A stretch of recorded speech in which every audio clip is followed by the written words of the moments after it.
Hello everybody, welcome to my channel. My name is Maria. Welcome to Mosaic Maria. So I'm in between two windows here, so you might not get good lighting, and I apologize for that beforehand. There's not much I can do about that because it's just darker in my living room. It's going to be not great. And Dustin's going to come over and say hello. This is Dustin. And once he gets used to me sitting here talking, he will go relax. Do you want to make the video with me? Yeah. It's probably going to jump up on my shoulder. Okay, so I wanted to make a video today about two things, but the main topic is domestic violence and the long-term effects of domestic violence, obviously trauma, and also what it does emotionally to people. And specifically, I want to talk today about children who grow up in homes where there is domestic violence, secondary survivors who have to see their loved one with bruises, bleeding, knocked out teeth, black eyes, missing hair, bruises, wounded, scarred. And then I want to apologize to the community that subscribed to me. And I came out here to talk to in 2009 about misrepresentations in mental health, in medical health, media-made misrepresentations and myths that perpetuate fear and stigma, like multiple personality disorder, dissociative identity disorder, post-traumatic stress disorder, trauma, complex post-traumatic stress. It's not really in the DSM yet, but talk about it. All these things, depression, anxiety, all these things.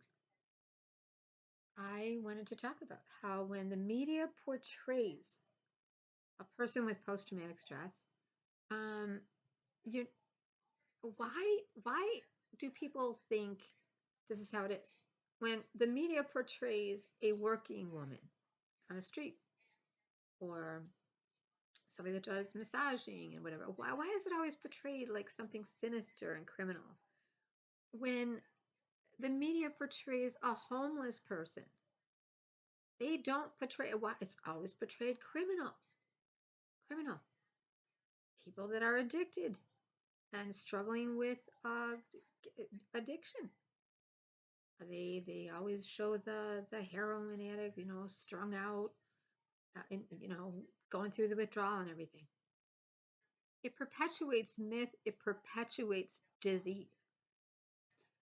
If you tell a person you can never get better because you have a disease now, your brain has changed because you used a substance, drug, alcohol, you used something. And now they even say this with eating disorders, and we're going to talk about that too. How your dopamine receptor from binging and purging and your ghrelin is so messed up, and your hormones, you don't know when you're hungry or when you're thirsty. Your body doesn't know what to do to eat. So it's a big deal when you have to do refeeding because there's refeeding syndrome. So, I mean, everything is given to us in a platform of disease model that has to be managed, treated, and that makes a lot of money. I want to tell you guys something. Most people don't need a rehab to get their shit together. Most don't need it. It's a choice every day, every minute. Am I going to choose this drug? Am I going to choose this alcohol? Am I going to choose the tobacco, the weed, the pipe, the cigar, whatever it is, the cookie, the donut, am I going to choose to go spend all my money and burn a hole through my pocket? Am I going to choose to go gamble it away? Am I going to choose to shop till I drop? Am I going to binge? Am I going to purge? Am I going to exercise too much? We all need to just know one thing: regulation. At the end of the day, mental health that goes haywire is just deregulated. It's just an overreaction. It's and I saw something beautiful the other day, and I want to thank you, Sherry, for posting it. But I believe it came from a trauma page where it said trauma is not a post-traumatic stress. Trauma is not a memory; it's a reaction. And it made me remember. Now think about that for a minute. There's so many people that like to talk about their memory and oh my gosh, when I read stories of people's abuse stories, and it's more and more detailed, and I know you can recover more and more in therapy, and as it's safer, we remember more. When it's safe to remember the good memories, we remember the bad with the good. Some of us can remember bad and good right alongside because it was always up and down like that. And but most of us are just walking reactions.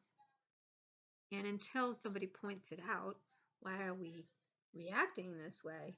Until we start digging a little deeper, but we can't get into a blame game of, well, my parents did this one did that, I was abused, so therefore I do this. No, therefore I did this. This sometimes happens, and when I'm aware of it, I don't do it anymore. But when you tell when medical professionals and therapists tell a person you have DID, MPD, multiple personality, dissociative identity disorder, post-traumatic stress disorder, complex post-traumatic stress disorder, bipolar, depression, anxiety. I'm trying to think of some other ones, you guys, just so many things. And you will always have to manage this. You will never, it's progressive. It gets worse before it gets better. You're never going to be okay. That's a lie. That is a lie. That is a lie. It's a choice. As you start to get better, you will wonder, what was holding me back? Now, sometimes there's very real people in your life that were holding you back. There's very real people that thought, no, you're never going to be okay. Let me just do, you go sit down. But once you start stepping out and facing the triggers, once we do that, everything we're afraid of, everything, and sometimes we don't know till we're actually in that situation what it's triggering, why, but just don't avoid it. Don't avoid it. For years, I avoided situations, and if it made somebody else uncomfortable, I stopped. When I would write poetry, I I it would get a little too close to the truth for some people in my family, and that would make them feel and they would let me know in little ways to just shut up, just cut it out, stop writing about it, stop expressing yourself, go write it in a journal somewhere. You don't have to write it publicly. But you know what? I didn't feel good writing it in a journal. I felt better writing it, telling it. Yeah, I felt better that way. And when I had my channel here and I was sharing, beginning, I was the healthiest weight I've ever been. I was the healthiest in body. I was pain free, no inflammation. So do not shut yourself down. Be careful how you express. Change names where you need to. Uh, I would say cover yourself for defamation, slander, and all those things, and character assassination and whatever. But own your own stuff and write about it, and then you can say, okay, you released it. You told somebody. You didn't just write it in a journal. Because a lot of us wrote it in our diary when we were younger, and some of us even made coded language to write it down. I did. Um, I had a whole Dear Diary little code thing that I did of writing that only I could understand. Yeah. So, wow, it's getting dark out. It's, oh my gosh, it's like a solar. Are we having a solar flare? Hang on a second. I'm going to show you how dark it is. Ooh, ooh, ooh, ooh. Where's the window? You can't really see it. It looks light, but it's really, really dark. Oh, my goodness. It kind of looks like the path of totality in the eclipse. It's just dark. My cat got really quiet. He's out in the living room. Oh, dear. We have some ominous looking clouds out there. Okay, good, good. Because I want to say this. You can recover from multiple personality. You can recover from dissociative identity disorder, DID. You can recover from post-traumatic stress, complex post-traumatic stress, sexual abuse, domestic violence. You can recover. Everyone has their own timeline. Everyone has their own way they're going to do it. And it's not linear. It doesn't just go straight forward, but you will get there. I promise you, you will get there. What I wanted to say is, you know what, I'm going to change the channel because I think we're under a tornado watch. Hang on one second. Tornado. Maybe I should be going in the closet right now with my cat. He definitely went under furniture. I wonder why. Looks like tornado weather. What the heck? Okay. So, and that's another thing. I believe HARP, HAARP, HARP program is doing all this solar flare northern lights that we shouldn't be able to see northern lights, green skies and blue and purple and yellow and orange. No. Okay. So I shut down. I've said this several times. I shut down. I wrote a book called Talking Houses because I believe that we leave parts of ourselves in the houses we develop in. And for many of us, we left ourselves in a room that we were abused in a bedroom, in a bathroom, in a basement, in a living room, in a driveway, in a garage. And also we left our good memories there too. So it's really important to go back to the houses we lived in and the spiritual houses too, the churches, the schools. Go back to those places and gather yourself back. Because at the end of the day, you and I do not have different persons in our head. We don't have different personalities. We have different aspects of our personality that developed during trauma and during good times too, happy times, and that we fashioned ourselves after subconsciously because we thought that person looks happy.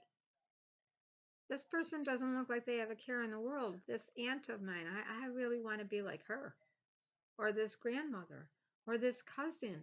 And we as young children, we observed a lot. So when you grow up in a domestically violent home, you are in a war zone.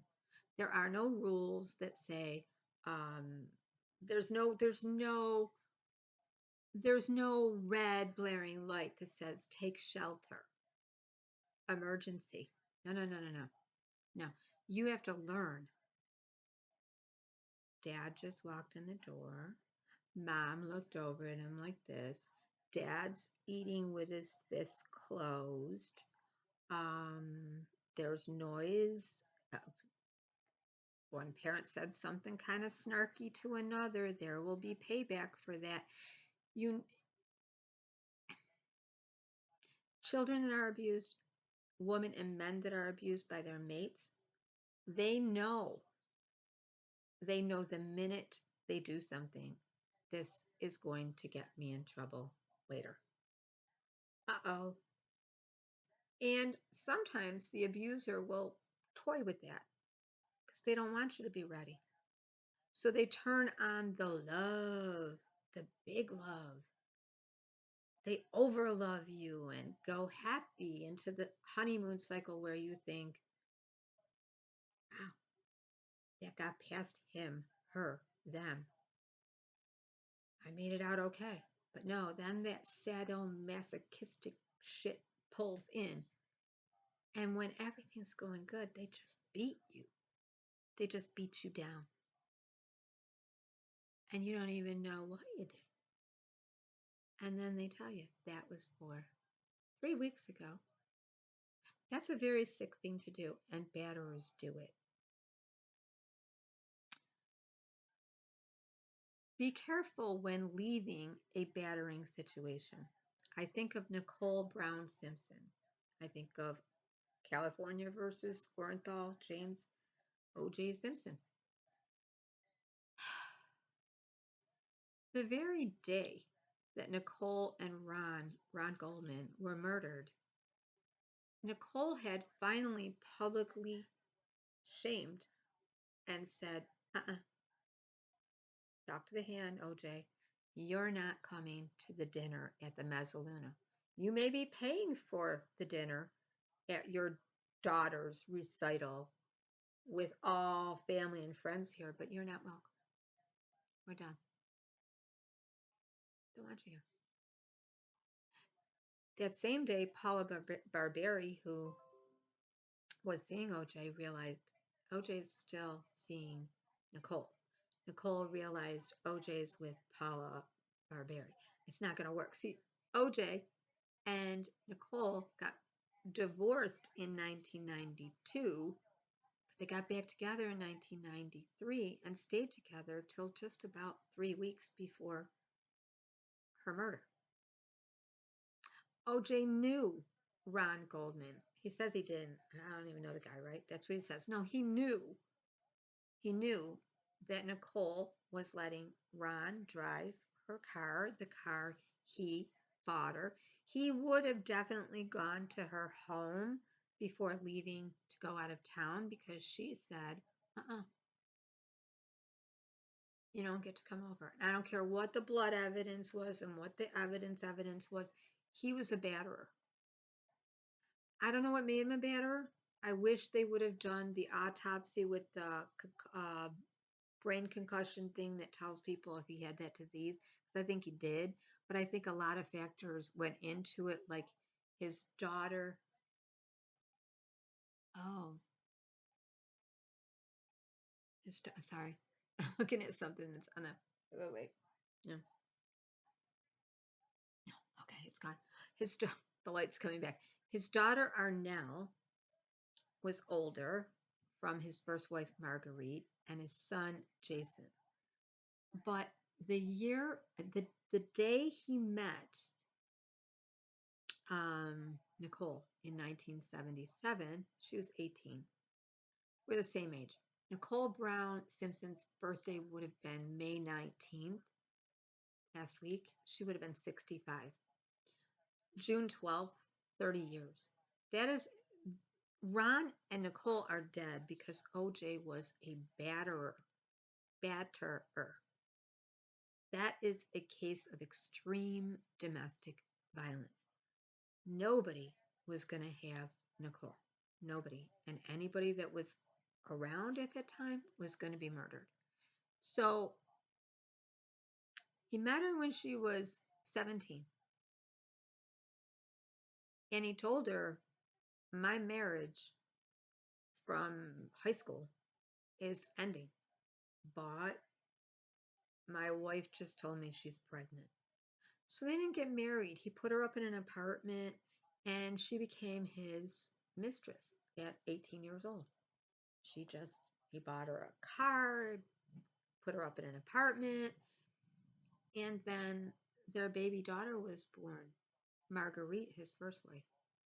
And what nobody really talks about is Erin, his daughter, drowned in the family pool.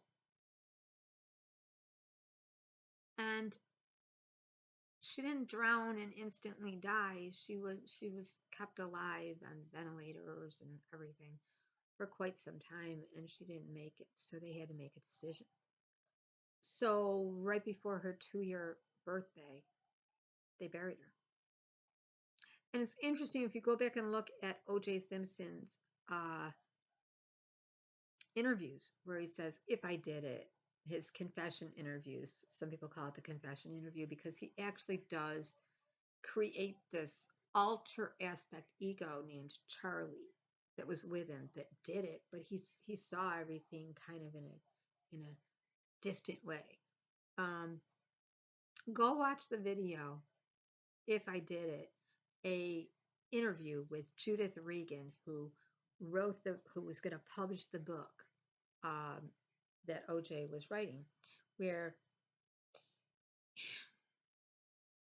he went from I dreamt I killed Nicole to if I did it to I believe people want to confess. Even if it's traumatic for them, there's a lot of blood involved, whatever. They want to confess. Okay, we don't know if OJ confessed or what. We don't know. But at the end of the day, they are dead because he was enraged. He was enraged. He lost Paula, and Nicole said, we're done. And you don't get to come to your daughter's recital dinner that you're paying for all of our friends and family. He would have made sure to go see her before he left town. That's what batterers do. Okay. So there's a lot of things I think about the O.J. Simpson case. There were witnesses that Marcia Clark could have called that she didn't. People that saw O.J. leaving that area right around the time the murders were. People that saw O.J. in the airport discarding a bag that probably had the bloody clothes, bloody shoes, the butt ugly shoes that he wouldn't wear that there's pictures of him wearing that year. Just everything. Okay, so batterers do not just batter a person emotionally, they can kill. They usually do. And it's crimes of passion. So what I want to say is I'm sorry I stopped talking about stuff out here because there's stuff I want to say. Telltale signs of abuse. It's not just physical. A lot of times it's really deeply seated emotional shit that these people do that turns your thinking around and has you questioning you, everything you do, questioning your own reality. There's a lot of manipulation. There's a lot of controlling. There's a lot of blaming, shaming, humiliating. It all runs the gamut. And it's not easy to leave. It's not. That's why I watched my mother go back and forth and back and forth and back and forth with my dad for years. And even though my dad died last year, he died at 90, and I think a few times he came close to saying he was well he that he was genuinely sorry. He always found a way to blame my mother. To say, well, your mother was sick. Your mother drove me. I don't know. Your mother, your mother, your mother, your mother. Now, my dad was not when I looked at my dad, I kind of put him in a hero's light. I kind of started worshiping him. And you can do that when you're not sure as a child. You start to exalt the abuser and think, well, they were good, they were wonderful. Because really, you don't want to feel all that nasty shit you feel about them. My dad and I talked about everything. He was a young man. He told me straight out 2 years before he died, he said, Maria, maybe I'm saying too much, but I was never supposed to marry your mother. Oh, he said, I was never supposed to marry her. Now, I thought right away, well, was she pregnant? What? No, he felt like he was set up. He told me, I felt like her family set me up to marry her. They tricked me. Now, she was a beautiful woman, and I did fall in love with her, but I was just looking to get a little. That's what my dad said. I mean, he wasn't me. He said, I don't mean I don't love you, but I knew I had to leave when I saw you under the table like this and rocking back and forth. No. The things my brother and I witnessed my father do to my mother, my family has never known. They know my mother's reaction. A lot of them know my mother's reaction, how she would try to defend herself and and run with scissors or a knife or hedge clippers or something and scream. The minute she saw him getting angry, she would scream, "He's going to kill me, he's going to kill me." And I believe had he stayed, someone would have died. So my dad and I had all the words, we said all the things. And my dad did go up to see my mom when she was in the hospital. I believe they had time alone together. I left the room and I didn't want to go far because I was worried about them talking after all those years. He had remarried and then they divorced, he remarried. He went through some years he did very good, but I still saw the potential for him to blow up, get enraged at any time. And I realized that this was a man who from a young child got his way. He got into trouble. He took the easy path, and when things were hard, everyone coddled him. Everyone did. And um, I really am looking into that now. Like, do we create abusers by coddling them? They always have an excuse. Everything's always wrong. Do they just not know how to regulate their mood? Are they just always miserable? Do they just find a punching bag? What? But then you look back and you see, no, no, no. These kids hit. My father kind of laughed about it. He was like, "No, I went to a Catholic school. I almost got kicked out because I hit a teacher. I hit a nun. I hit a priest." You hit a nun? You hit a priest? Yeah. Yeah, they were really mean to us. So I hit the priest. I hit a nurse. What do you mean you hit a nurse? She was doing stuff she shouldn't have done. I hit a cleaning lady. What do you mean you hit a cleaning lady? She wasn't making the bed right. She didn't like the way I told her. Always someone else. Always someone else. And all my life, I believe, well, my mother was the sick one. My mother was the sick one. I'll go to my father's side of the family. They would say, well, your mother was sick. Your mother was sick. That's what my father would say. What made her sick? See, after a while, when you've been beaten and battered, your body just. I remember she would be in bed with a collar on her neck. All the time it was her neck, her pain, pain.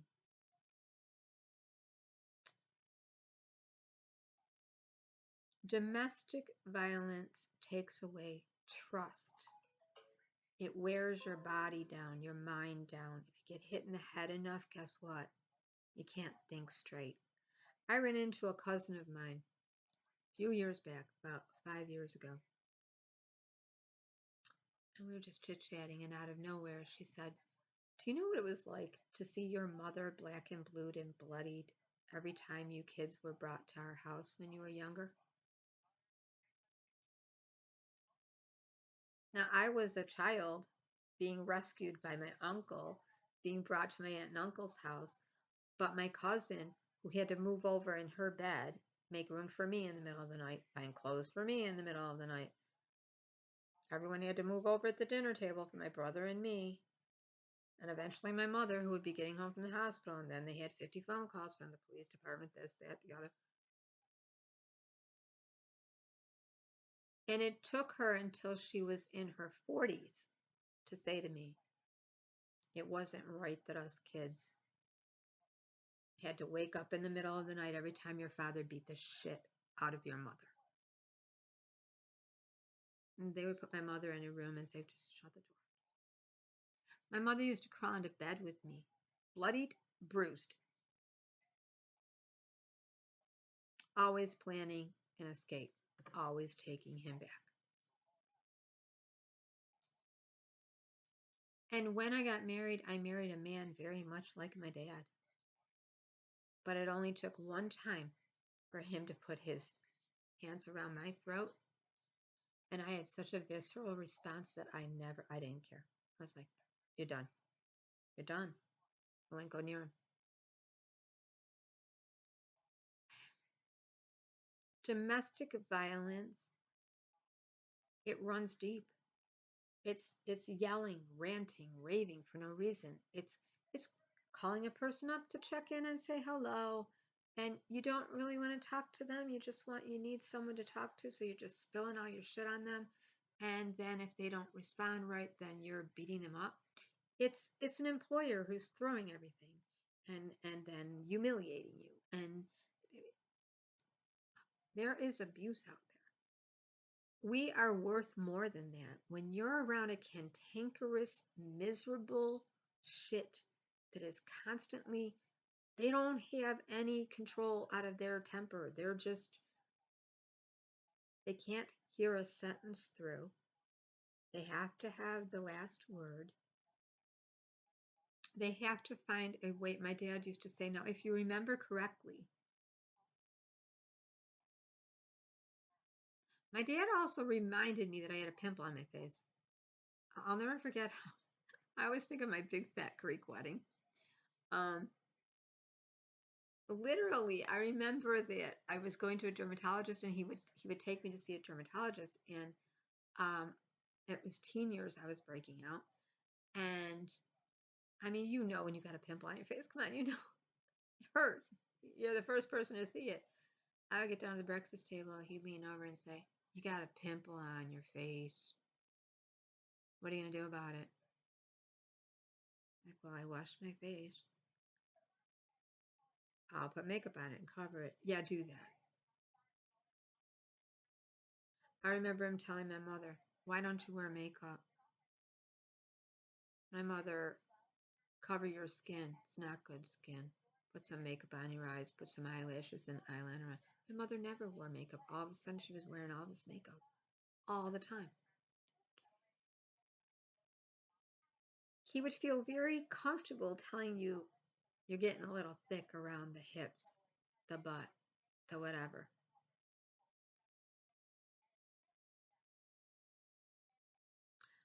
There's a feeling of, I don't know, like they they can say and do whatever, and that's part of the abuse. And I really, after my father died, I haven't cried. I haven't cried. I miss my dad very much.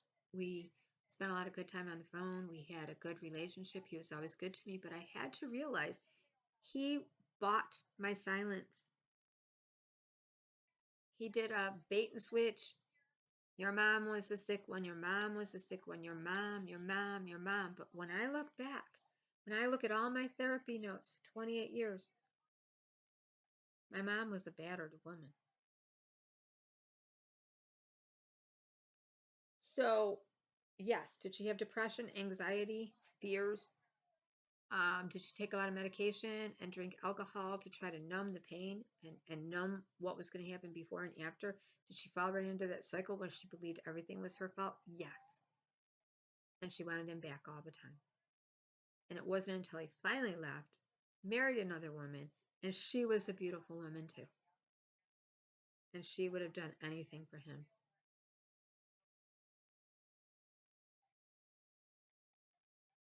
And he had a wonderful business, but he couldn't tend to that the way he should, because for some reason, batterers have this need to um, buy people and be the one in the room that takes care of everything, because they're compensating for what they didn't do, what they don't feel. I don't think we can change batterers.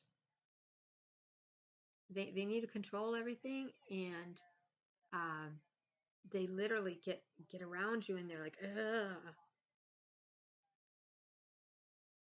no patience, none. Now, my dad and I worked through all of our stuff, and I have no problem with saying this. He has no problem with saying this. If someone in my family has a problem with me talking about my dad, get over it. Grow the fucks up. Where were you? Off in space somewhere, not paying attention, right? Okay, so when I saw the video of P. Diddy, Sean Combs, Sean Love, Sean Combs,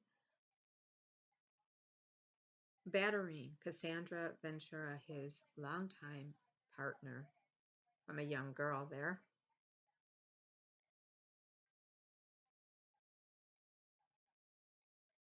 It it triggered every trigger in me, and I had been triggered a few years before that, where I saw somebody putting their hands around somebody's neck that I loved, and each time I kind of froze.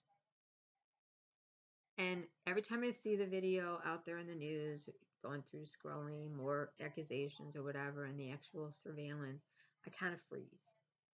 I go, just kind of, I go somewhere. And I realized I had a lot that I shut down when my father died, and a lot that I shut down when my family asked me not to be out here sharing, and a lot that I shut down when people were like, well, don't be so personal with your poetry. Let me tell you something. What Taylor Swift does in her poetry lyrics is amazing. It's amazing. It's not easy to do. It's not easy to write about something that personally happened to you and do a total diss to another person, let them know, without without mentioning them, and still try to make it so that it's universally, everyone can grasp it. So, you know how you always think poetry and song lyrics need to be universal? Well, what is it with Taylor Swift? Because her songs are very autobiographical and literal in a lot of ways. So they're not songs people would be singing along to, you would think. But there's an art to doing that. I wish I could do that. I'm working really hard to do that. I want to start a poetry group out there and turn mosaic poetry into something that people can come and write cathartic poetry, healing poetry, um, and without it like getting you in trouble, you know, for slander or defamation or whatever. Everything's gotta say speculation, allegedly. I the thing I see about OJ Simpson is once those battery tapes came out, the 911 calls, to some people he was just guilty. That's it. He's guilty. And to the jury, they couldn't say guilty. And some of the jurors are speaking up now that he died in March. They're saying it came down for them, not the glove. It didn't have anything to do with the glove not fitting. It had to do with evidence that wasn't shown, the pictures of him wearing the shoes, the size 12 shoes, um, them not knowing about the woman that saw him leaving there while she was going to a convenience store, the man that saw him taking a designer bag out and dumping it in the airport. I mean, they didn't call these people. But most of all, it came down to, wait, he had a cut on his left hand, right here on his knuckle, here on a finger. He shook Ellen Parker's hand, his chauffeur limousine driver, that night. There was no blood that he saw. But he said he was in the back seat with his hands in his bags, the whole time rustling through his bags. Might he have been holding his cut, wrapping something around and holding it, keeping his hands? Okay, but then he gets to the airport. He signs autographs. Well, he's right-handed. When you're signing autographs, you got to do this. He shakes people's hands. He's on the plane. He shakes people's hands on the plane. The stewardesses are taking care of him. Say they don't see no cut anywhere. No blood, no cut. Okay. He's in a really good mood on the way to Chicago. Talking to everyone, shaking hands, signing autographs, really good mood. On the way back, they say he is in a horrible mood, and that's when they see the bloodied finger. So That's what they based it on. Nobody saw the blood on the way to. They did see a bag being thrown out. A lady did. She sold her story to a tabloid because they didn't take her serious. They were not gonna. She kept calling and saying, "I saw him.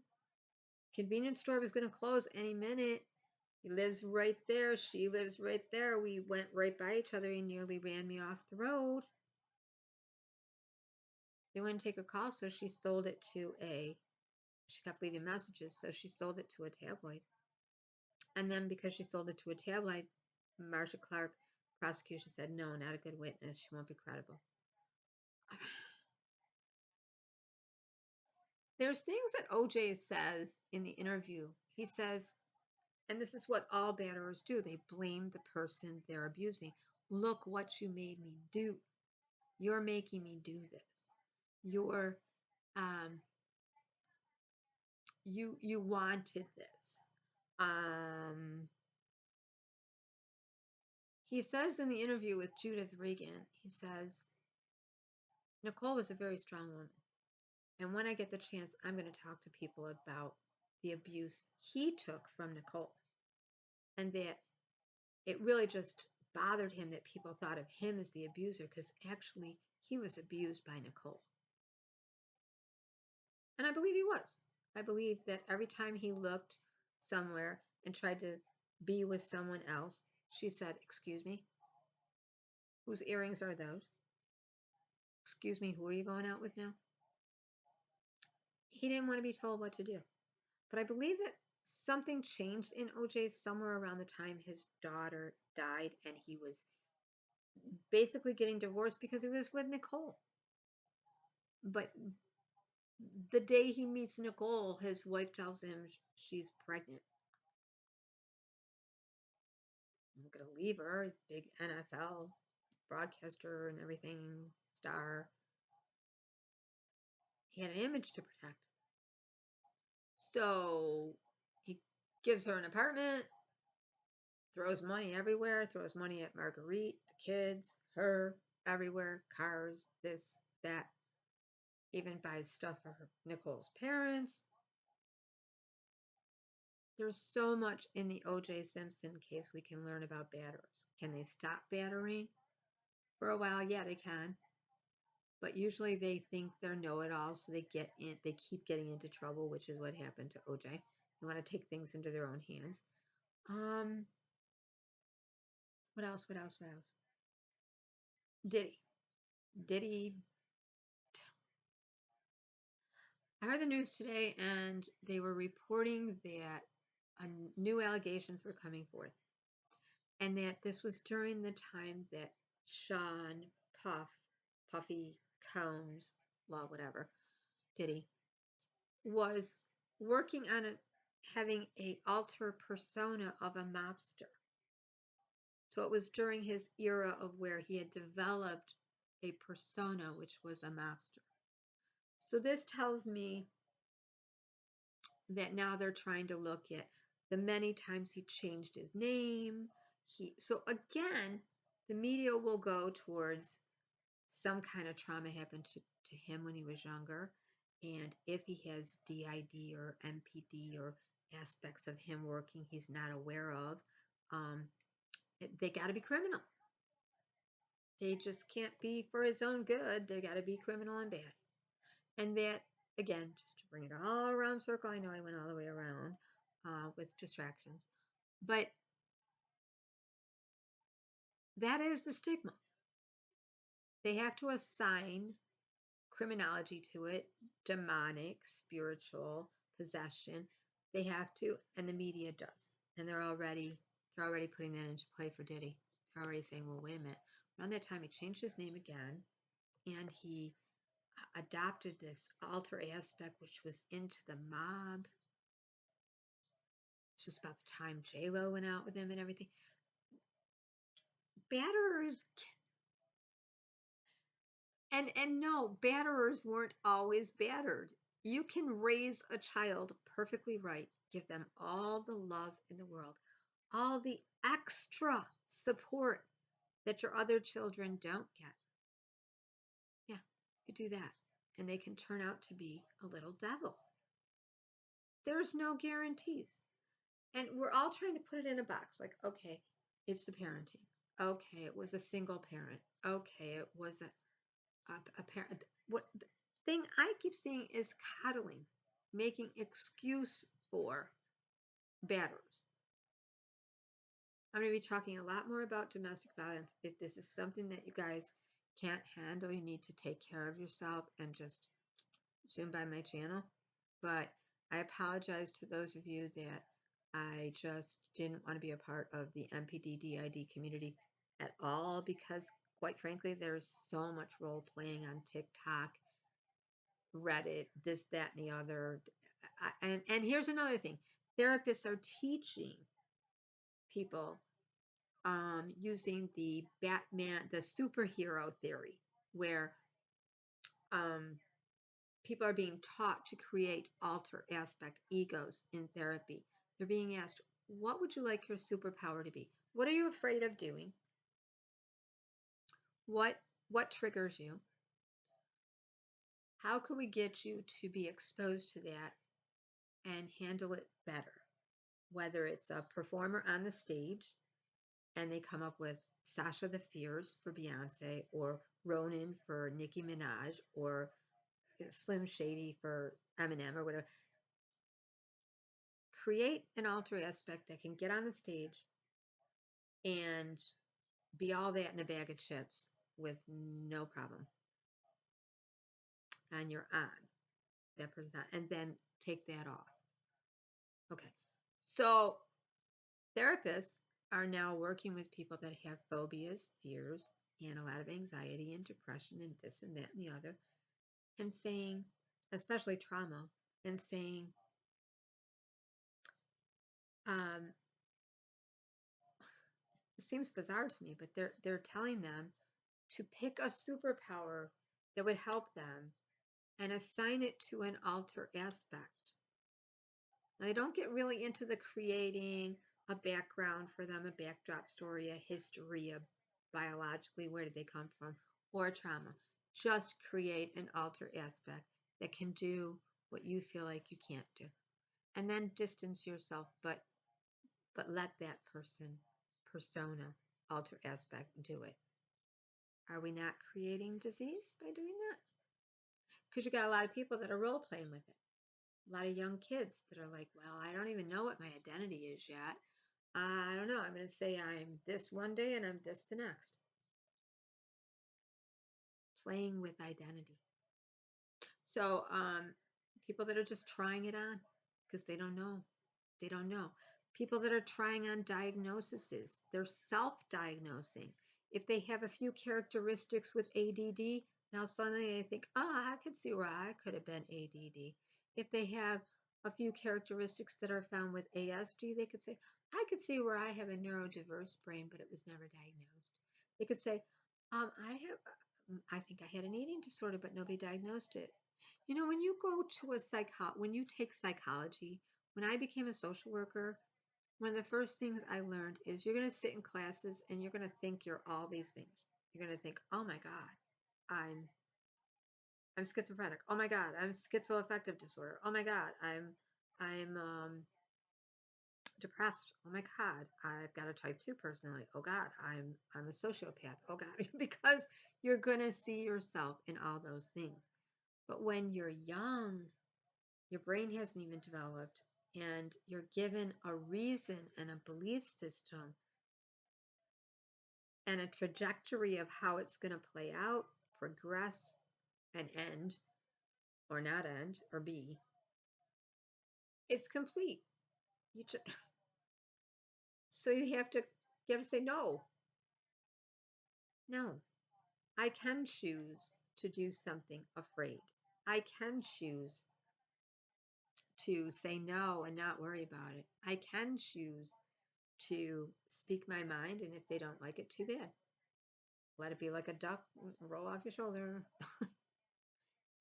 It's constantly questioning, but why do I believe that? Who told me to believe that? Who told me what I thought was wrong and what they thought was right?